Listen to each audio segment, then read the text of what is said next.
নমস্কার, আপনাদের প্রত্যেককেই ইংলিশ টিউশনে সুস্বাগতম। পস্টিমিয়াসলি এই ইংরাজি শব্দটার বাংলা অর্থ হলো মরণোত্তর বা মৃত্যুর পরে। এই ইংরাজি শব্দটা ব্যবহার করা হয় কোনো ঘটনা, কাজ বা পুরস্কার কোনো ব্যক্তিকে তার মৃত্যুর পরে দেওয়া হয় বা ঘটে এই রকম বোঝানোর জন্য। এর কিছু উদাহরণ হলো পস্টিমিয়াসলি পাবলিশড। পস্টিমিয়াসলি পাবলিশড বলতে কোনো লেখকের বই যেটা তার মৃত্যুর পরে প্রকাশিত হয়।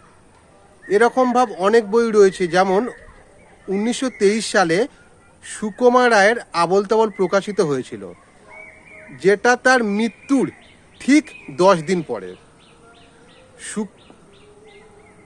জীবনানন্দ দাশের রূপসী বাংলা 1957 সালে প্রকাশিত হয় এবং তিনি 1954 সালে মারা যান, মানে তার মৃত্যুর 3 বছর পরে সেটা প্রকাশিত হয়। সুকান্ত ভট্টাচার্যের পূর্বাশা কাব্যগ্রন্থটাও তার মৃত্যুর পরে প্রকাশিত হয়। পস্টিমিয়াসলি রিলিজড ফিল্ম মানে কোনো সিনেমা আর্টিস্টের সিনেমা তার মৃত্যুর পরে রিলিজ বা মুক্তি এই রকম বোঝানোর জন্য এটা ব্যবহার করা হয়।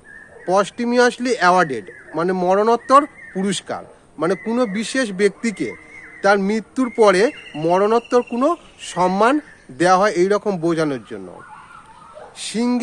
Singer Bhupen Hazarika awarded Bharat Ratna পস্টিমিয়াসলি।